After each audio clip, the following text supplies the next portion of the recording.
de segunda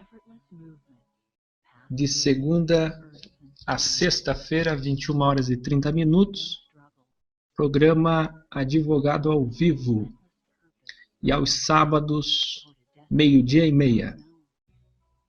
Doutor Ademar Volansky aqui conosco para responder mais uma questão de hoje. É do Pedro de Rio das Ostras, Rio de Janeiro. Ele pergunta: vendi o meu carro, o comprador não transferiu e está vindo multa no meu nome. O que fazer, doutor? E agora, doutor Ademar?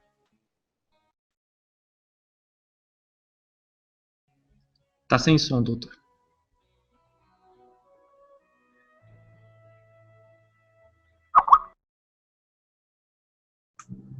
O que já deveria ter feito, né?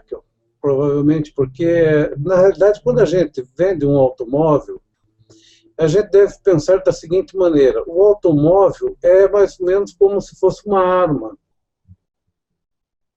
A questão é um revólver. Você tem um revólver que é legalizado e você vai vender.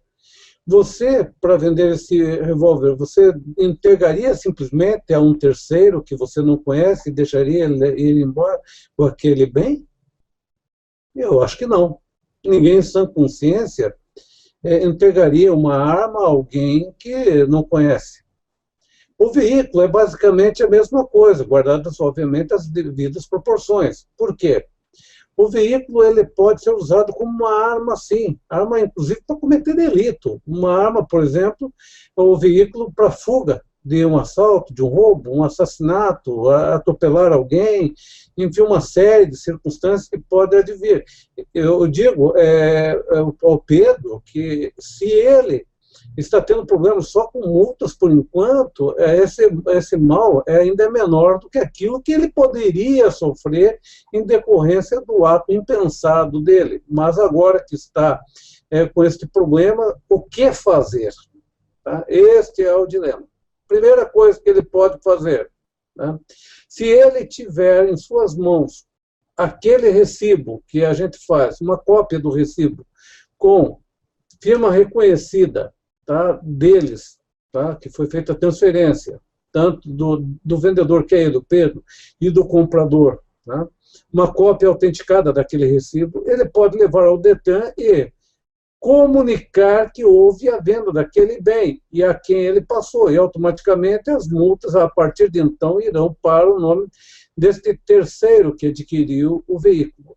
Né? Esta é a primeira hipótese que nós podemos levantar aqui, porque nós não sabemos totalmente o que realmente, como que está a situação dele, porque nós não estamos vivendo o problema dele, não temos documentos, não sabemos exatamente quais são as circunstâncias que estão nesse caso. Pois bem, outra coisa que ele pode fazer, vamos imaginar que ele não tenha documento nenhum, que ele simplesmente vendeu o carro, assinou aquele recibo de transferência, o DUT, né?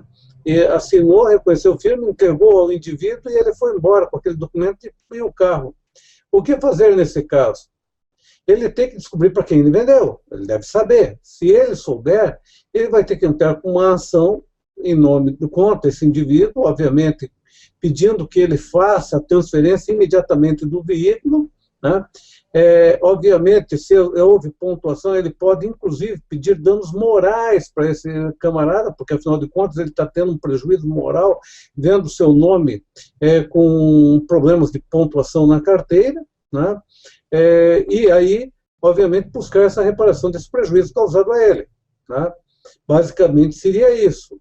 O problema que nós teríamos aí é que se ele não sabe sequer aonde está esse veículo. Porque o que fazer?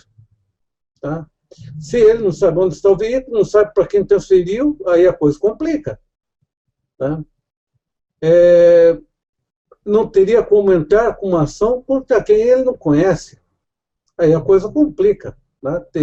Teríamos que fazer um estudo pormenorizado para ver se achamos uma solução, mas a princípio o que nós vimos aqui é que se ele não tem aonde está o veículo, quem é o comprador do veículo, o que fazer? aí a situação é bastante complexa, né? Não teria uma resposta definitiva, até porque, sequer ele poderia ir à polícia e fazer um boletim de ocorrência dizendo que aquele veículo foi objeto de furto, por exemplo, de roubo, ou estelionato, porque isso não ocorreu. Aí ele estaria cometendo um crime, tá? Que é denunciação caluniosa. Tá? É um crime falsamente, fraudulentamente. Então, ele, inclusive, estaria sendo imputado a ele um outro tipo de delito. Eu não aconselharia fazer isso. A propósito, eu entendo que, dentro dessas circunstâncias, numa delas, eu creio que deve casar. Agora, com relação a essa última situação, aí complicaria bastante. Mas o que fica aqui a dica para quem ainda não vendeu o carro, o que vai vender carro, é que, ao vender o veículo, vá a um cartório junto com o comprador, preencha o DUT na hora, assina, reconhece firma, como sempre eles exigem, por autêntica, e aí tire uma cópia autenticada daquele documento que ele vendeu, o DUT de transferência, né, o documento único de transferência, e, feito isso, pega-se esse documento e vai ao Detran, da onde ele está, no caso aí, Detran do Rio de Janeiro, e comunica que houve uma transferência desse bem para um terceiro que ali já está identificado. E, a partir daquele momento, ele não é nem um pouco mais responsável por qualquer situação que venha a ocorrer com aquele bem, né? Isso aí, doutor Adhemar. A segunda pergunta de hoje foi respondida. Daqui a alguns segundos nós voltamos para atender a próxima questão de hoje. Into the womb of mother.